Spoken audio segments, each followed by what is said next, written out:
Start किया है आपका लोकोमोशन एंड मूवमेंट्स। उसमें जितना मस्कुलर सिस्टम है वो आपका हो चुका है। अब लोकोमोशन एंड मूवमेंट में अगला पार्ट पढ़ने के पहले कुछ इंपॉर्टेंट थिंग्स, हाफ चैप्टर जो भी आपको मैम ने पढ़ाया है आगे से अब मैं कंटिन्यू कर रहा हूँ, राइट। तो अब ये चैप्टर का जो रिमेनिंग पार्ट है that is about skeleton system and about joints, ये हम आज से आगे पढ़ेंगे। लेकिन पढ़ने के पहले इधर ध्यान देना है, अगला पार्ट शुरू करने के पहले कुछ 5 बेसिक चीजें। If you are really interested to crack 320 at least बोल रहा हूं, कम से कम 320 मार्क्स इन बायोलॉजी, तो 5 ग्राउंड रूल्स ध्यान में रखो। सबसे पहला, आपको जो भी क्वेश्चन, जितने भी क्वेश्चन आएंगे आपके फाइनल एग्जाम में, वो ये बुक से आएगी, एनसीईआरटी ओनली। मतलब आउट ऑफ 90 80 प्लस क्वेश्चन इसी बुक से होंगे, that is volume 1 and volume 2।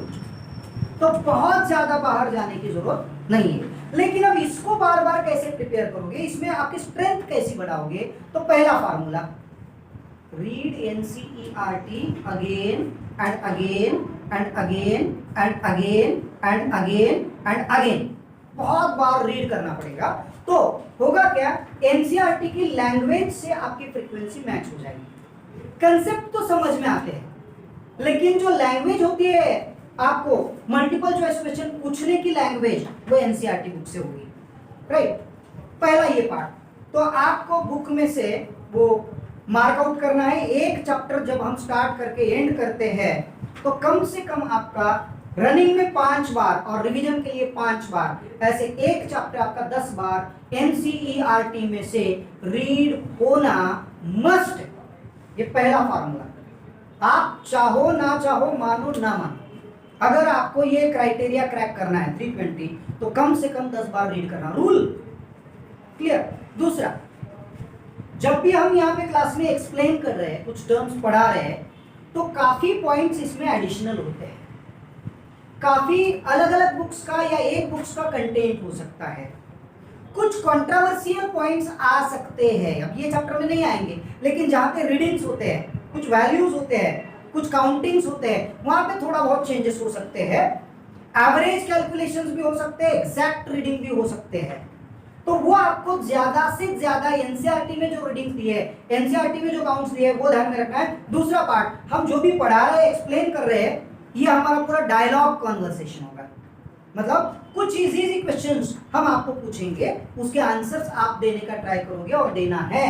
तो इस हिसाब से हम डायलॉग कॉन्वर्सेशन में पढ़ेंगे। जो भी हम बोर्ड के ऊपर इंफॉर्मेशन लिखेंगे, जो भी एडिशनल पॉइंट्स हम यहाँ पे बोलेंगे, या तो आप नोट डाउन करोगे, तो उसके पूरे आपके सेल्फ समरी नोट्स आपको बनाना है बायोलॉजी के लिए। बायोलॉजी पूरा हाफ सिलेबस कवर करने वाला है, समझ में आ रहा है क्या?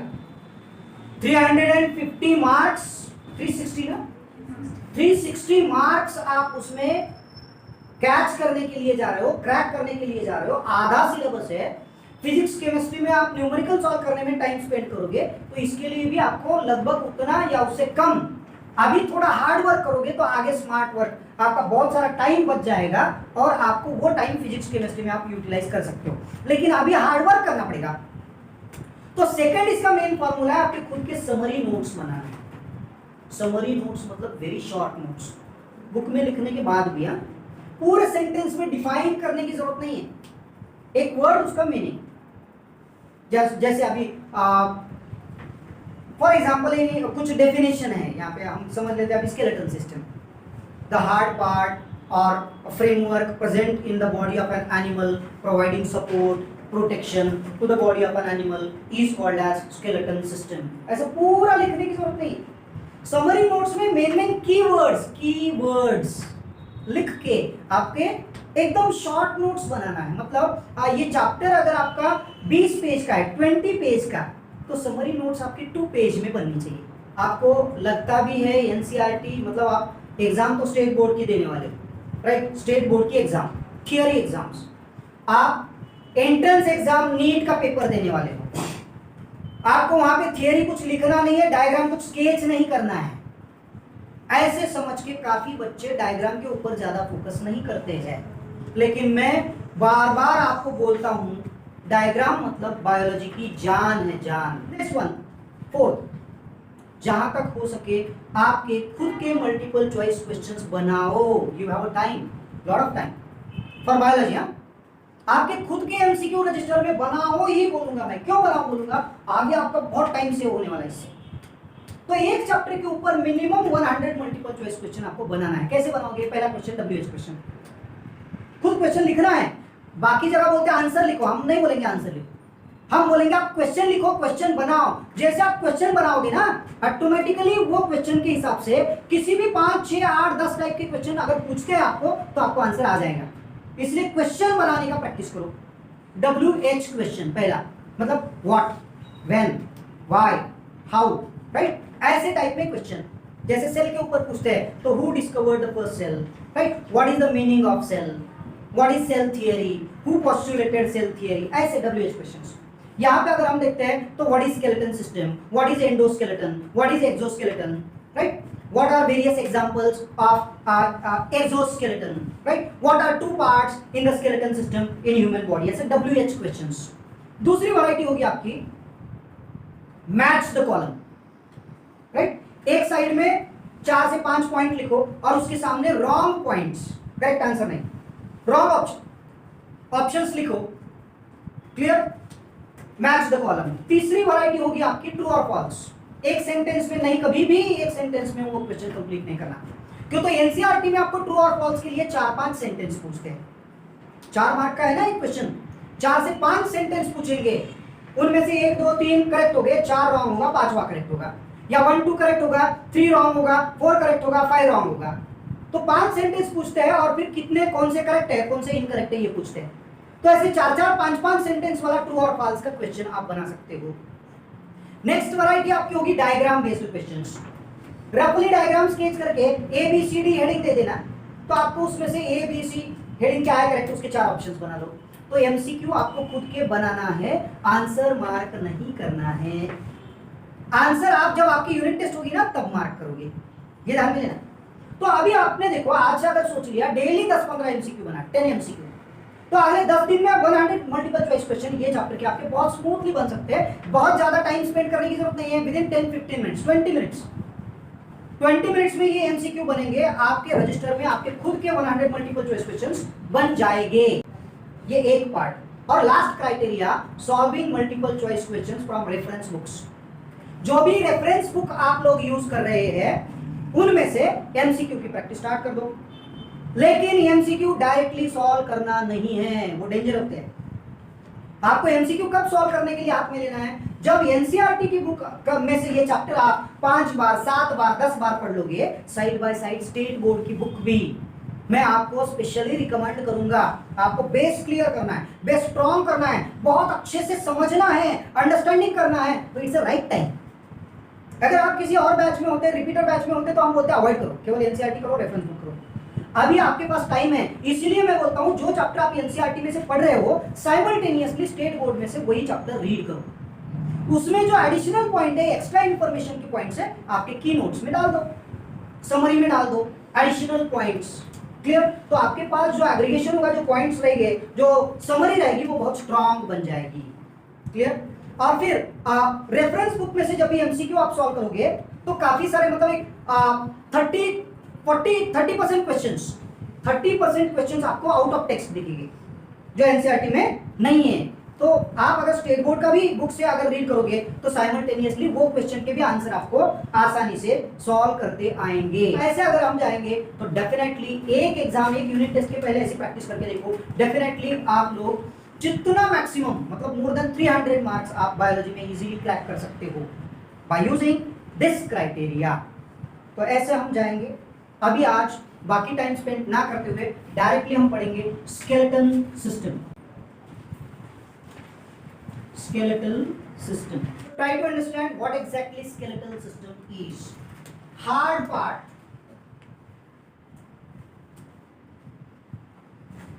अब एक्चुअली हार्ड पार्ट ये वर्ड भी थोड़ा सा इनएडिक्वेट है, लेकिन इसको हम रिजिड पार्ट भी बोल सकते हैं। और structural framework, present in the body of an animal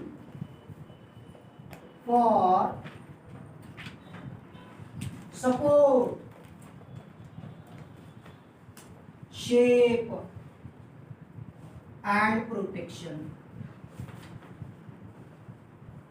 is known as skeletal system। देखो बच्चों, स्केलेटल सिस्टम क्या होती है? हमारी बॉडी में जो भी इंटरनल फ्रेमवर्क है, फ्रेमवर्क जो बनता है बोन्स और कार्टिलेज से। एनिमल की बॉडी में जो भी हार्ड पार्ट है, स्पेशली बोन्स, हार्ड और सॉफ्ट का मिक्सचर, कार्टिलेज, बोन्स और कार्टिलेज की वजह से इंटरनल फ्रेमवर्क बनता है, ढांचा, बॉडी का पूरा ढांचा, जिसकी वजह से बॉडी को एक डेफिनेट शेप मिलता है। इसका क्या देखा? ठीक है, चलो ऐसे रखते हैं। बॉडी का जो ढांचा बनता है, जो शेप बनता है, और ये पार्ट की वजह से बॉडी के बहुत सारे अलग अलग soft organs, internal organs, visceral organs का प्रोटेक्शन होता है, बॉडी को लोकोमोशन एंड मूवमेंट में हेल्प होती है, और बॉडी का इंटरनल फ्रेमवर्क होने की वजह से डेफिनेट शेप एनिमल की बॉडी को मिलता है। That is called skeletal system. Human skeleton system is mainly formed by bones and few cartilage। लेकिन उसके पहले हम देखते हैं टाइप्स ऑफ स्केलेटन। स्केलेटन अलग अलग एनिमल्स में अलग अलग टाइप के होते हैं। There are various types of skeleton or skeleton system।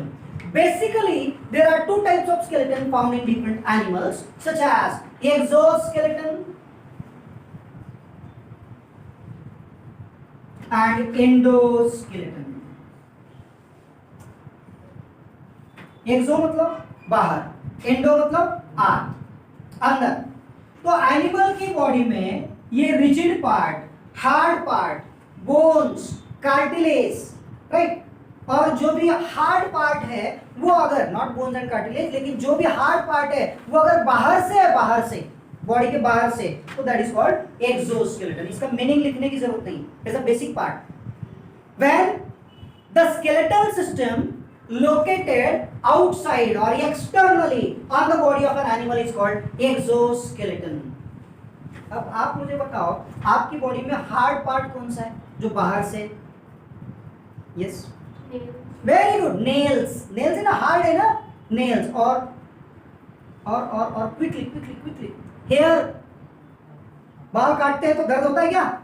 नहीं, हार्ड पार्ट है ना, मतलब हेयर, राइट। और दूसरे एनिमल्स में कुछ ऐसे हार्ड पार्ट, कैटल्स में शिंग, राइट, मतलब हॉर्न, और पैर में होते हैं, उनके पैर में वुड टाइप, राइट, पैर के तलवे जहां पे होते हैं वहां पे, that is called hooves, right. और बर्ड्स की बॉडी पे,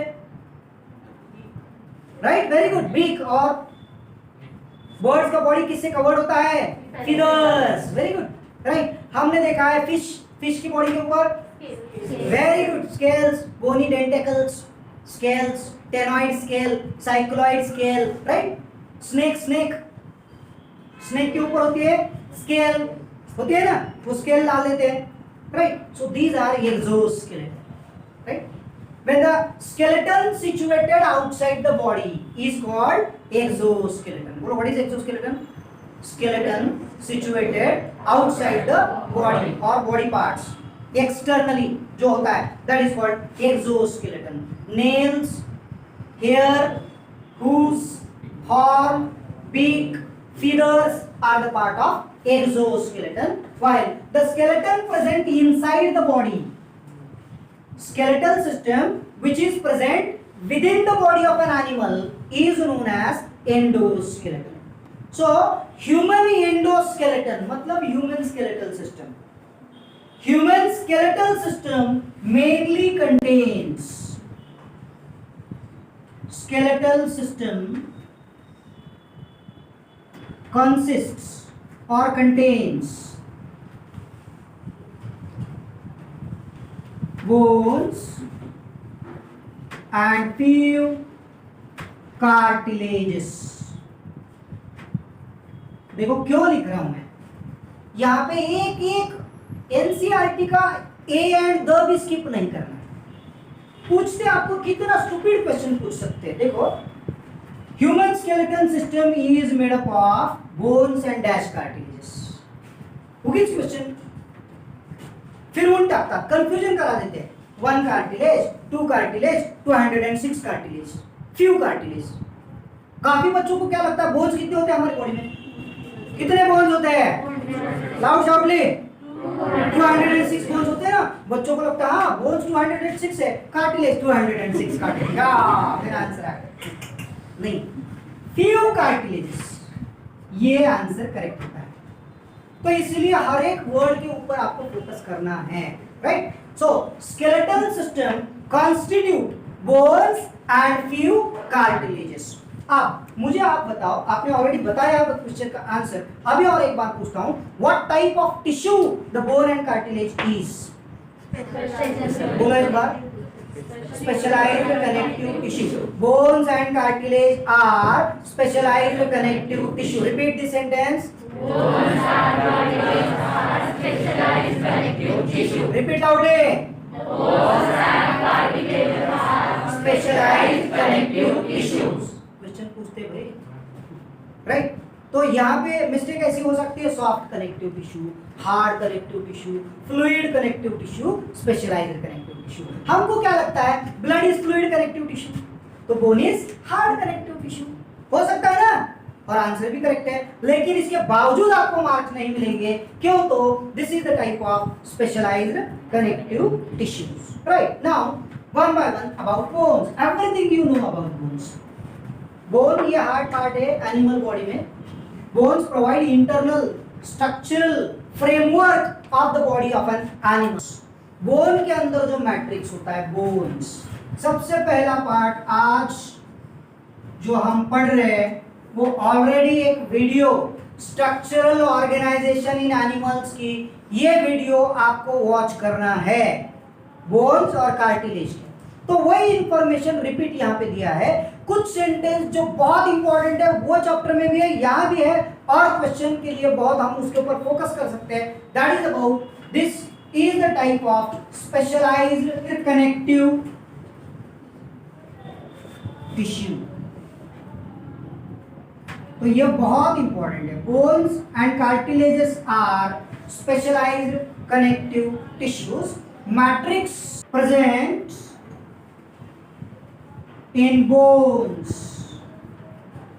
is called, क्या बोलेंगे इसको? ऑसिन। ये चैप्टर में ये नाम दिया नहीं है, लेकिन दिस मैट्रिक्स इज हार्ड। ये मैट्रिक्स पूरा हार्ड होता है, नॉन प्लाइबल। नॉन, अब यहां पे ये बुक में दिया नहीं है, लेकिन मैं क्यों बोल रहा हूं? क्यों? तो कार्टिलेज में दिया है प्लाइबल। हमने कनेक्टिव टिश्यू जब पढ़ा है तब बोन्स में डिटेल्स दिया है। And this matrix is made up of, कौन से सॉल्ट से बनता है मैट्रिक्स? बोन का मैट्रिक्स में कौन से सॉल्ट होते हैं? Sodium, potassium, magnesium, calcium. हाँ बोलो, बोलो से। कैल्शियम सॉल्ट, पूरा बोलो। calcium salt. Right, so matrix present in the bone is very hard, it is non pliable and made up of calcium salt। मेरे प्यारे बच्चों, इतने से काम नहीं चलेगा। यहां पे दिया है कैल्शियम सॉल्ट, स्ट्रक्चरल ऑर्गेनाइजेशन पे पढ़ो, सेम सेंटेंस है, कैल्शियम सॉल्ट एंड कुछ फाइबर्स दिए हैं। याद है कौन से फाइबर्स होते हैं बोन में? बोलो। Elastic fibres, reticular fibres, collagen fibres और structural fibres. Collagen fibre read करना है, एक भी वर्ड बाहर का नहीं, मैं जो अभी बता रहा हूं। It contain collagen fibres. अब यहाँ पे आपको केवल कैल्शियम सॉल्ट दिया है, लेकिन हम जब स्ट्रक्चरल ऑर्गेनाइजेशन इन एनिमल्स में सेम कंसेप्ट पढ़ेंगे bones. So bones matrix present in the bones is hard and this matrix is made up of calcium salt and collagen fibres. ऐसे भी दिया है। अभी आपने बोला how many bones are there in the human body? Human endoskeleton. Human skeleton system is composed of 206 bones. So total number of bones in human adult is 206. Adult word use किया है मैंने, इसका मतलब बच्चों में कुछ ना कुछ चेंज होगा, हो सकता है ना। बच्चों में इन द सेंस बहुत छोटे बच्चे 3 साल के पहले। एडल्ट मतलब चिल्ड्रन भी इसी में आ गया। धीरे धीरे हमारी जो बॉडी में कार्टिलेज है, ये कार्टिलेज के बोन्स में ट्रांसफॉर्मेशन होता है, that is ossification, right. Cartilage get converted into bones, ये भी आप जाके पढ़ो घर पे।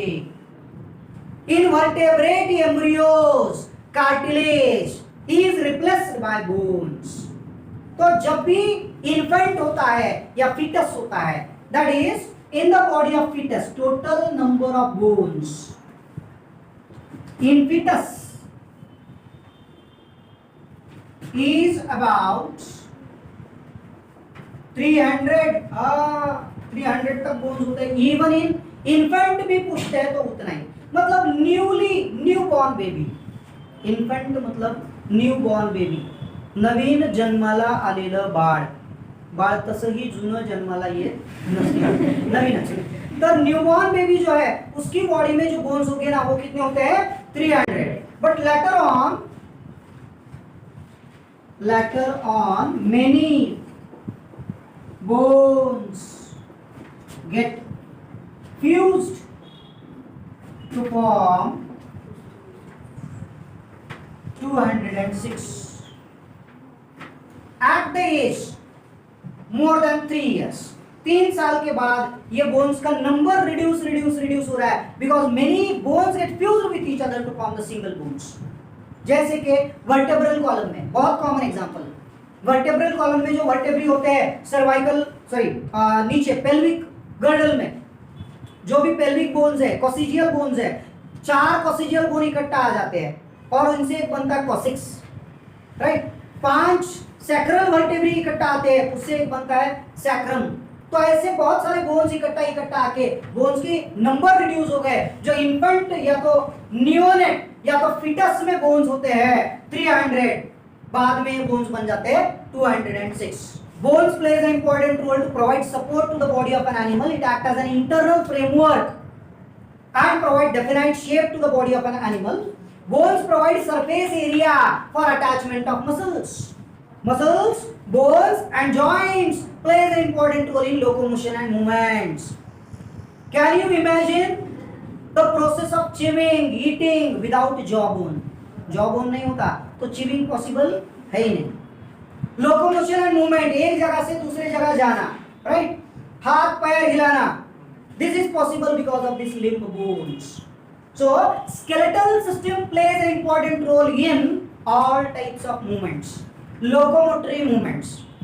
Skeletal system also plays an important role in distributing, मतलब endoskeleton also distribute the body weight into different parts or sections. It also helps in skeleton system or endoskeleton plays an important role in locomotion and movements with that protection. Protection बोलो मुझे, कौन कौन से organ को हमारी body के endoskeleton system protect करती है? Very good. Brain is protected by skull, heart and lungs are protected by thoracic cage, ribs, right? Spinal cord is protected by vertebral column. Clear? So this is about functions. और एक बहुत important function है, it is also a source, this bones endoskeleton is also the source of calcium, rich source of calcium, and it plays an important role in hematopoiesis.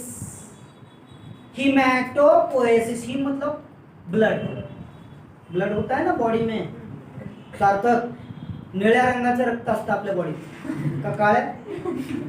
कौन सा colour? Red होता है। अरे blood का colour बोलो, red. पक्का? मेरा तो रेड है, आपका पूछ रहा था। रेड कलर ब्लड होता है ना, कहाँ बनता है ऐसे पूछोगे तो आंसर आना चाहिए। खून कहाँ बनता है? बोन्स के अंदर। और वो जो प्रोसेस होती है ब्लड फॉर्मेशन की, दैट इज कॉल्ड हेमाटोपोएसिस। क्या बोलेंगे? Haematopoiesis, formation of blood. So these are various features and functions of bones only. अब कार्टिलेज मैं यहां नहीं लिखूंगा, आपको नोट्स के टाइम पे अगर कुछ चाहे तो डिक्टेट करूंगा, इससे कंपेयर करना है खाली, राइट। कार्टिलेज के नंबर अभी हम काउंट नहीं कर सकते, आपको यही ध्यान में रखना है। यहाँ पे फ्यू नंबर दे दूंगा और कंफ्यूजन हो जाएगा, जो बुक में दिया वो ध्यान में रखो। अब मेन कंपैरेटिव पॉइंट है इसका मैट्रिक्स। बोन में होता है hard matrix, right, and this matrix is non pliable made up of calcium salt. वैसे cartilage matrix present in the cartilage is somewhat soft, थोड़ा सॉफ्ट होता है। Matrix present in the cartilage is called chondrin, matrix in the bone is called ossein, matrix present in the cartilage is called chondrin. Cartilage का जो matrix होता है, this matrix is made up of chondroid salt, यहाँ पे है calcium salt, and cartilage का matrix present in the cartilage is chondroid और chondroid salts, और ये कॉन्ड्रियोइड सॉल्ट्स मतलब फाइब्रस सॉल्ट होता है, that is present in the cartilage. तो कार्टिलेज के अलग अलग टाइप्स भी हमने देखे हैं, आपको पढ़ना है तो वो जो कार्टिलेज वाला वीडियो है वो जाके देखना पड़ेगा, जिसमें डायग्राम के साथ एक्सप्लेन किए हैं अलग अलग टाइप्स कार्टिलेज के। कार्टिलेज जो है ना, कार्टिलेज का मैट्रिक्स होता है प्लायबल, वर्ड ध्यान रखना है। Matrix present in the bone is non pliable, hard. वैसे matrix present in the cartilage is pliable मतलब resistant to compressions, resistant to compressions. Pliable word अगर ध्यान में नहीं रहता ना तो एक एक्सपेरिमेंट करो घर जाके। घर जाने के बाद आपका छोटा भाई बहन फ्रेंड कोई नहीं है तो मम्मी पापा के साथ नहीं करना, बहुत परेशानी होगी, तो उनके साथ एक्सपेरिमेंट कर सकते हैं। जाना उनके कान के पास जाना, उनके कान को पहले ऐसे सॉफ्टली हाथ लगाना, फिर वो कान को ऐसे पकड़ो, कान पे उनके कान के ऊपर जब आपकी ग्रिप आ जाएगी तो कान को पकड़ो ऐसे जोर से क्रश करो कान, छोटे भाई का, बहन का, बड़े भाई का, बहन का, राइट, इवन मम्मी का, मजा कहाँ।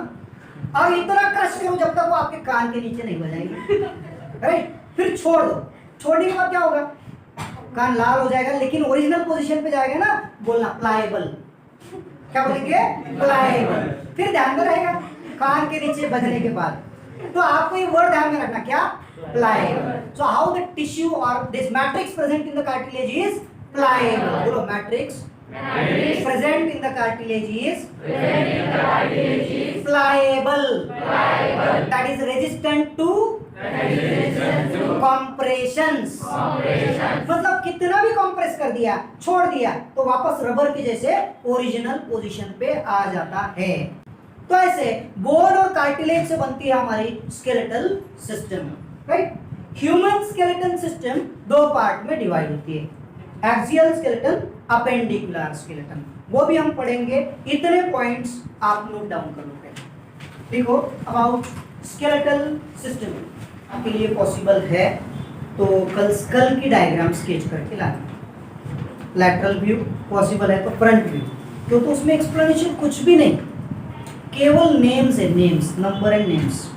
म्हणजे उद्या आपल्याला काय करायचं आहे, फक्त एकच कार्यक्रम, नाव घ्यायचा कार्यक्रम, राइट। नेम्स है वही, अभी 206 नेम्स लर्न करना है आपको, एक नहीं दो नहीं, कितने बोन्स है, 206। नाव लक्षात ठेवावे लागते ना, मग त्याच्यासाठी आधी नाव घ्यावं लागेल।